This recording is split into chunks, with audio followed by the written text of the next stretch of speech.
हिंगोरछा मां वाक़िअ अपडेट कंदासीं। सिहत खाते जे मुलाज़िम समेत ॿ ॼणा कोरोना में मुब्तला थी विया आहिनि। अंग सतटी थी वियो आहे। हिंगोरछा मां कोरोना मुतासिरनि खे आइसोलेट कयो वियो आहे। इंतज़ामिया जो इहो चवणु आहे।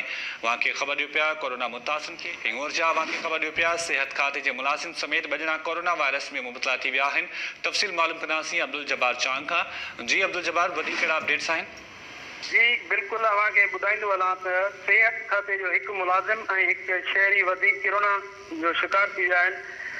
हिन महिल कोरोना मुतासिरनि जो अंग वधी 37 थी वियो आहे। कोरोना मुतासिरनि खे घर में आइसोलेट कयो वियो आहे।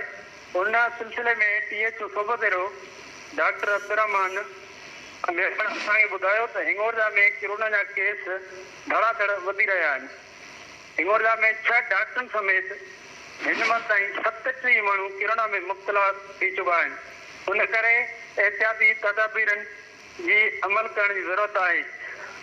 ॿिए पासे हिंगोरछा में शहरियुनि खे न मास्क नज़र पियो अचे न सैनिटाइज़र हिंगोरछा खुलियल आहे। जी वॾी महिरबानी जब्बार चांग तफ़सील ॾियण जे लाइ। हिंगोरछा मां वाक़िअ ख़बर ॾियो पिया सिहत खाते जा 2 मुलाज़िम कोरोना वायरस में मुब्तला थी विया आहिनि। कोरोना में मुब्तला अंग 37 थी वियो आहे।